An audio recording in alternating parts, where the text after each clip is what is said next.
बिस्मिल्लाहिर्रहमानिर्रहीम। अल्लाहुम्मा सल्ली अला मुहम्मद व आले मुहम्मद। अस्सलामु अलैकुम।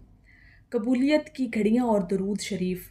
आज हम आपके साथ कुछ ऐसे ख़ास औक़ात बयान करेंगे कि जिनके अंदर अगर आप दरूद शरीफ के साथ यानी दरूद शरीफ का ज़िक्र करने के साथ अपनी किसी भी हाजत, अपने जायज़ मकसद को पूरा करने के लिए जब अल्लाह रब्बुल इज़्ज़त की बारगाह में दुआ करेंगे तो फिर कबूलियत हर हाल में, हर सूरत होगी। लेकिन इसके लिए आपका ईमान और आपका यकीन कामिल होना बहुत ज़रूरी है। कुछ ख़ास औक़ात हैं, कुछ ख़ास घड़ियाँ हैं जिनके अंदर अगर आप दरूद शरीफ पढ़ने वाले लोग हैं ना, दरूद शरीफ की कसरत करने वाले लोग हैं और आपकी कोई जायज़ ख्वाहिशात हैं जिनको आप पूरा करना चाहते हैं, तो फिर उन औक़ात को जो है वो सुनहरी बनाएं और दरूद शरीफ के साथ इंतहाई दिल से अल्लाह से मांग कर तो देखें। इंशाअल्लाह ताला आसमान के फ़ौरन दरवाज़े आपके लिए खुलेंगे और आपकी दुआ को अर्श तक पहुंचा दिया जाएगा। वो ख़ास घड़ियां हैं जिनको आपने गंवाना नहीं है, ठीक है। हमेशा कोशिश यही कीजिएगा कि उन औक़ात के अंदर दरूद शरीफ पढ़ने के साथ साथ अपनी जायज़ ख्वाहिश के लिए ज़रूर आपने दुआ मांगनी है। फिर उस दुआ की कबूलियत के अंदाज़ देखिएगा कि अल्लाह पाक आपकी उस दुआ को किस तरह से कबूल फरमाता है। सबसे पहली बात ये कि वो जो ख़ास घड़ियां हैं यानी वो ख़ास लम्हे जिनके अंदर आपने इस बात का ख़ास ध्यान रखना है कि अपनी दुआ को आपने अल्लाह रब्बुल इज़्ज़त की बारगाह में उस वक्त पहुंचाना है। देखें, सबसे पहली बात ये कि अज़ान के बाद और दुआ के दरमियान जब अज़ान दी जाए और अज़ान के बाद दरूद शरीफ पढ़ा जाए तो दुआएं ज़्यादा कबूल होती हैं। अब दिन में 5 मरतबा अज़ान होती है।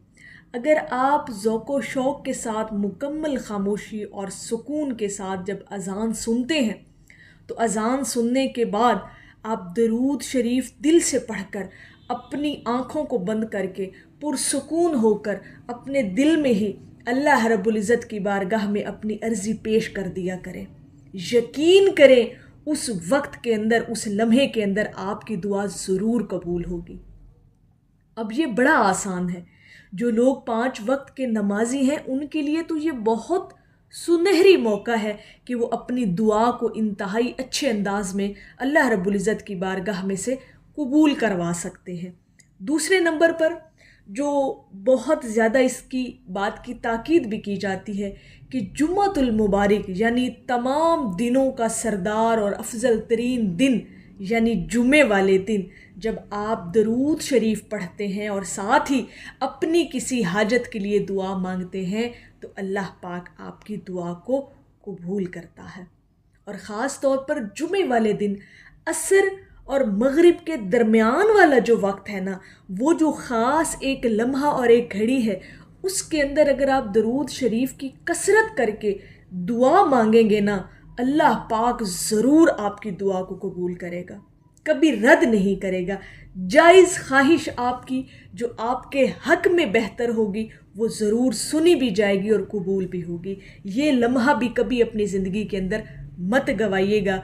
जिस दिन भी जुमा आपकी ज़िंदगी में आए, जब भी आए, ज़ाहिर है अल्हम्दुलिल्लाह जब तक ज़िंदगी है जुमा आपकी ज़िंदगियों में आता रहना है, तो जुमे वाले दिन असर से लेकर मगरिब तक का जो वो लम्हा है उसको इंतहाई कीमती समझकर दरूद शरीफ का विर्द भी किया करें और अपनी हाजतों के लिए दुआ भी मांगा करें।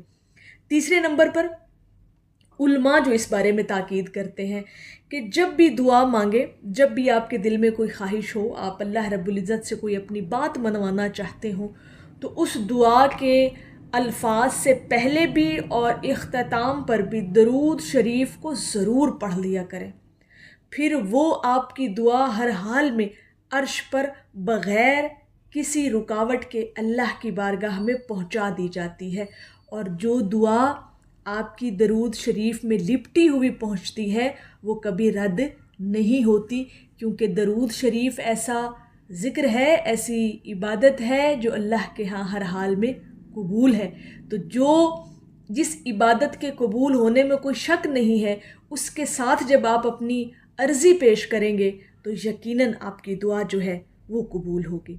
اچھا، ایک بڑا خوبصورت لمحہ، بہت خوبصورت گھڑی اور لاڈلوں کی یہ گھڑی، میں یہ سمجھتی ہوں کہ جو اللہ کے لاڈلے ہوتے ہیں، جو اللہ کے دوست ہوتے ہیں، جو اللہ کے یار ہوتے ہیں، جنہیں اللہ پاک اپنی محبت کے لیے چن لیتا ہے، ان کے لیے یہ لمحہ بڑا خاص ہے، اور وہ ہے رات کے پچھلے پہر، یعنی تہجد کے وقت۔ اب تہجد نصیب ہی انہی کو ہوتی ہے جنہیں اللہ پاک اپنے قریب کرنا چاہتا ہے، تو بس انہیں اٹھا کر اپنے حضور جو ہے وہ کھڑا کر لیتا ہے، پیش کروا لیتا ہے خود کو اس بندے کو، کہ وہ میری بارگاہ میں آ جائے اور کھڑا ہو جائے میرے سامنے۔ تو وہ تہجد کا وقت ہے، اور جب رحمت الہی کا نزول ہوتا ہے، اس وقت میں جب آپ درود شریف کی کثرت کر کے اپنی کوئی بھی حاجت مانگیں گے تو ضرور قبول ہوگی۔ وہ وقت ہی اتنا خوبصورت ہے کہ آپ لاڈ کے ساتھ اس وقت میں اپنے رب سے اپنی دعا قبول کروا سکتے ہیں، اس میں تو کوئی شک ہی نہیں ہے نا۔ یہ گھڑی تو ایسی قبولیت کی گھڑی ہے جو نصیب والوں کے نصیب میں آتی ہے۔ ٹھیک ہے جی، تو اس پر بھی جب کبھی ایسی کوئی حاجت آپ کو پیش آئے جس کو آپ ہر حال میں پورا کروانا چاہتے ہوں، تو پھر اس لاڈ والی گھڑی کے اندر آئیں اور اللہ کی بارگاہ میں اپنی عرضی پیش کریں اور درود شریف کے ساتھ کثرت بھی کریں، تو انشاءاللہ تعالی آپ کی دعا قبول ہوگی۔ اچھا، اب ایک اور بڑا خوبصورت لمحہ، ایک اور بہت خوبصورت گھڑی، وہ لوگ جنہیں مدینہ شریف جانے کا شرف ملتا ہے اور وہ وہاں پر پہنچتے ہیں، جنہیں سرکار بلاتے ہیں، تو وہاں پر مدینہ شریف میں حاضری کے وقت جب آپ روضہ رسول صلی اللہ علیہ وآلہ وسلم پر درود و سلام پیش کرتے ہیں نا، اور آنکھیں بند کر کے ایک پوری دنیا کا سکون آپ کے اندر اتر رہا ہوتا ہے، تو ان درود و سلام کے دوران جب آپ کوئی اپنی خواہش اور اپنی دعا مانگتے ہیں تو یقیناً پھر وہ قبول ہوتی ہے۔ یہ بھی ایک بہت پیاری گھڑی اور بہت خوبصورت لمحہ ہے، جب درود شریف، درود و سلام آپ بھیج رہے ہوتے ہیں تو ساتھ جب آپ اپنی خواہش کے لیے دعا کریں گے تو وہ قبول ہوگی۔ اسی طرح سے نماز کے دوران جب آپ درود ابراہیمی پڑھتے ہیں تو وہ بھی ہر حال میں آپ کا درود شریف قبول بھی ہوتا ہے، اور جو آپ کے دل میں خواہش ہوتی ہے، آپ کے خیال میں خواہش ہوتی ہے، اللہ پاک اس کو بھی قبول کرتا ہے۔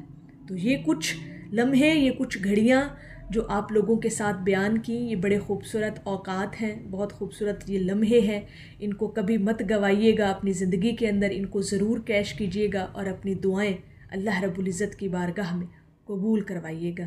تو میری اللہ رب العزت کی بارگاہ میں دعا ہے کہ اللہ پاک آپ کو اور مجھے ہر وقت اور ہر سانس کے ساتھ اپنے نبی علیہ الصلاۃ والسلام پر درود و سلام بھیجنے کی توفیق عطا فرمائے۔ اور آخر میں ہے کہ نہ تو میرا کوئی کمال ہے، نہ ہے دخل اس میں غرور کا، مجھے رکھتے ہیں وہ نگاہ میں، یہ کرم ہے میرے حضور کا۔ ایک دفعہ محبت سے پڑھ لیجئے، صلی اللہ علیہ حبیبہ محمد وآلہ وسلم۔